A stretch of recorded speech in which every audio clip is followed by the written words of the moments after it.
Hello, Vacha Party. I hope you all are doing well. So today our topic of interest is resistor.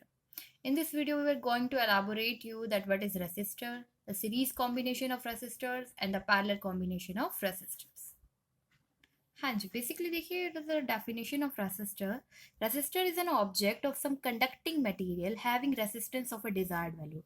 Basically resistor एक object है किसका, किसी भी conducting material का बना हुआ ऑब्जेक्ट है जिसके रेसिस्टेंस की वैल्यू क्या होती है, डिजायर्ड होती है। मतलब कि अगर आप रेसिस्टर ले रहे हो, आप बोल रहे हो 4 ओम का रेसिस्टर है, 5 ओम का रेसिस्टर है, तो आपने डिजायर्ड वैल्यू उसकी क्या कर सकते हो, ऑब्टेन कर सकते हो, किसकी, रेसिस्टेंस की। Thus a resistor is an object and resistance is its electrical property। तो इसका मतलब ये है कि जो रेसिस्टर है वो तो ऑब्जेक्ट है, लेकिन रेसिस्टेंस क्या है, उसकी इलेक्ट्रिकल प्रॉपर्टी है। और रेसिस्टेंस की वजह से क्या होता है, इलेक्ट्रिक करंट का या फ्लो ऑफ चार्जेस का क्या होता है, अपोज होता है। इसे समझने के लिए देखिए, whenever we say that we have a resistance of 5 ohm, देखिए अगर हम कहते हैं कि जब भी हम ऐसा कहते हैं कि हमारे पास 5 ओम का रेसिस्टेंस है, इसका मतलब ये है कि हमारे पास एक रेसिस्टर है जो कि 5 ओम रेसिस्टेंस क्या करता है, ऑफर करता है। Is it clear to all of you कि रेसिस्टर तो ऑब्जेक्ट होता है और रेसिस्टेंस उसकी इलेक्ट्रिकल प्रॉपर्टी होती है। Resistor of all values are not available. Basically क्या है कि रेसिस्टर, अगर आप देखोगे कि हम कह रहे हैं हर एक रेसिस्टेंस की वैल्यू का रेसिस्टर अवेलेबल नहीं होता, तो हम क्या करते हैं, रेसिस्टर्स को कनेक्ट करते हैं बहुत सारे तरीकों से, रेसिस्टेंस को इंक्रीज करने के लिए, रेसिस्टेंस को डिक्रीज करने के लिए। तो basically they are two distinct way in which resistors are connected. तो दो ही अलग अलग तरीके हैं जिससे हम क्या कर सकते हैं, रेसिस्टर्स को कनेक्ट कर सकते हैं। एक सीरीज कॉम्बिनेशन है, another is parallel combination. So see one by one what is in series combination में क्या होता है और पैरेलल कॉम्बिनेशन में क्या होता है। हाँ जी, now our topic of interest is resistors in series. तो अब हम सर्किट के थ्रू देखेंगे कि किस तरीके से आप जो रेसिस्टर्स हैं उन्हें सीरीज में कनेक्ट करते हैं। देखिए, तो कब कहेंगे हम कि रेसिस्टर सीरीज में है, इस सर्किट में देखिए आपको, I hope this circuit is clearly visible to you. यहाँ हमने क्या किया है, 3 रेसिस्टर्स लिए हैं, R1, R2 एंड R3। ठीक है, रेसिस्टर तो क्या है, ऑब्जेक्ट, रेसिस्टेंस उसकी प्रॉपर्टी। आपने यहाँ पे कुछ ज्वाइनिंग पॉइंट देखा, देखिए R1 का स्टार्टिंग पॉइंट क्या है, यहाँ पे X, और यहाँ पे रेसिस्टेंस जहाँ एंड हो रहे हैं दैट इज Y। हाँ जी, इस सर्किट में और हमने क्या यूज कर रखा है, यहाँ पे हमने एक बैटरी लगा रखी है। पॉजिटिव टर्मिनल को हमने बड़े वाली लाइन से रिप्रेजेंट किया है और नेगेटिव टर्मिनल को हमने छोटे वाली लाइन से रिप्रेजेंट किया है। हाँ जी, सीरीज में रेजिस्टेंस कंडक्ट होने की एक प्रॉपर्टी क्या है, एक कंडीशन क्या है, कि आप देखोगे कि सारे रेजिस्टेंस क्या है, एक का एंड दूसरे के टेल के साथ कनेक्टेड है। ठीक है, तो ये सारे कैसे एंड टू एंड कनेक्टेड है। यहाँ पे अगर आप देखते हो, अगर हम इसका ये टेल और ये हेड बोल दे, तो नेक्स्ट देखिए इसके टेल के साथ कनेक्टेड है। तो बेसिकली क्या है, ये लगातार कनेक्टेड होने चाहिए। ठीक है, एक ही लाइन में, इसीलिए इसे क्या बोल जाते हैं, एक ही सीरीज में।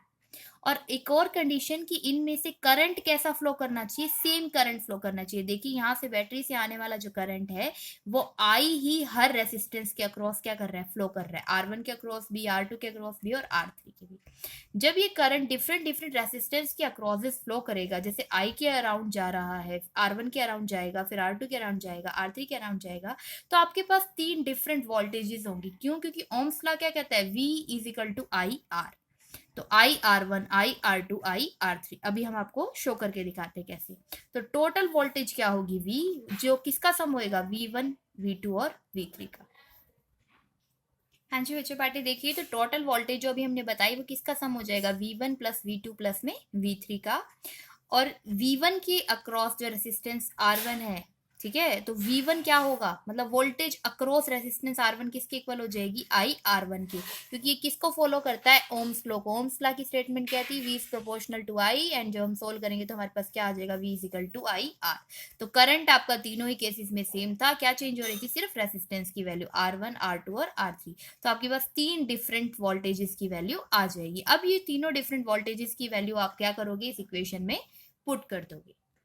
हाँ जी, देखिए तो जैसे ही आपने वैल्यू पुट की, तो आई आर एस मतलब रिजल्टेंट जो आपकी वोल्टेज थी उसकी वैल्यू क्या आ गई, आई R1 प्लस आई R2 प्लस में आई R3।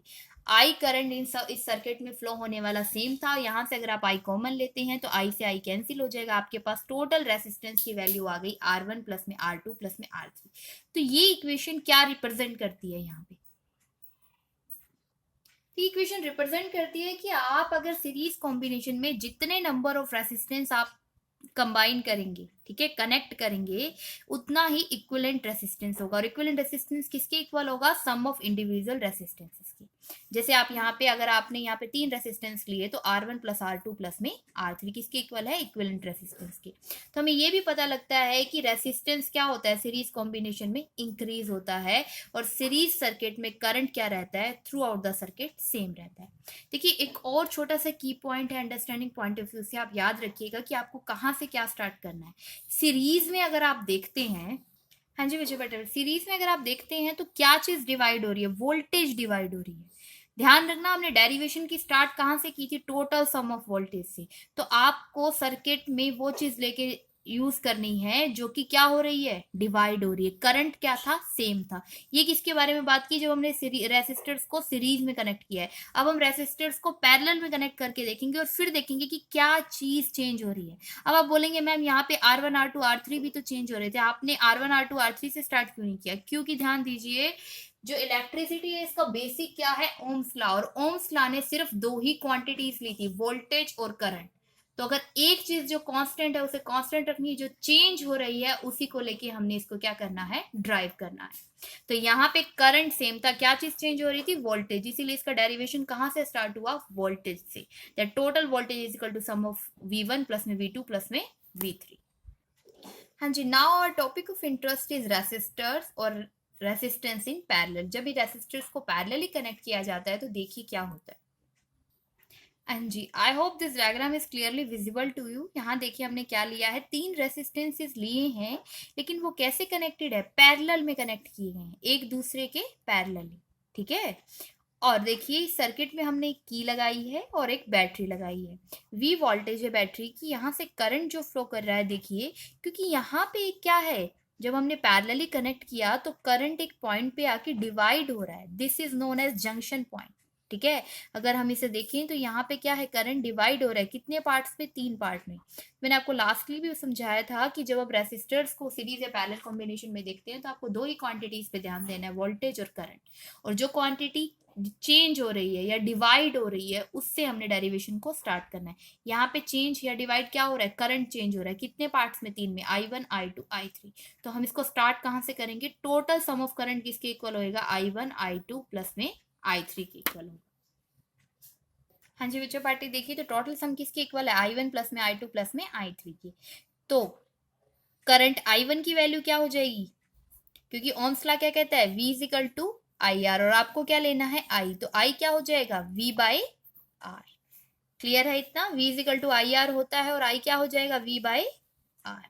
हाँ जी, तो बेसिकली अगर आप डिफरेंट, आपके पास करंट है I1 I2 I3 और डिफरेंट रेसिस्टेंस है R1 R2 और R3, तो ये वैल्यू आप किस इक्वेशन में पुट कर देंगे? 6 की वैल्यू पुट कर देंगे इक्वेशन नंबर 5 में।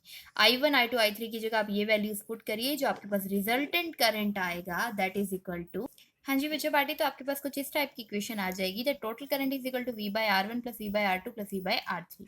तो I को क्या लिख सकते हैं हम? V bye RP। RP क्या है यहाँ पे? पैरेलल का रेसिस्टेंस, टोटल रिजल्टेंट रेसिस्टेंस। तो V से अगर हम यहाँ से V कॉमन ले लें तो V से V कैंसिल हो जाएगा, आपके पास पैरेलल कॉम्बिनेशन ऑफ रेसिस्टर्स का रिजल्ट आ जाएगा 1/R1 प्लस 1/R2 प्लस में 1/R3।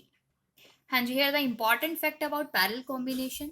तो देखिए इक्विवेलेंट रेसिस्टेंस की वैल्यू जो है, अगर हम रेसिस्टर्स को पैरेलली कनेक्ट करते हैं तो इक्विवेलेंट रेसिस्टेंस की वैल्यू क्या आती है? लेस आती है।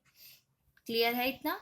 देखो ये अपोजिट किसका है? अगर आप रेसिस्टेंस को बढ़ाना चाहते हैं तो उन्हें सीरीज में कनेक्ट करिए, अगर आप रेसिस्टेंस की वैल्यू को कम करना चाहते हैं तो उन्हें कैसे कनेक्ट करिए? पैरेलली कनेक्ट करिए। तो this is all about resistors and combination of resistors in series and parallel combination.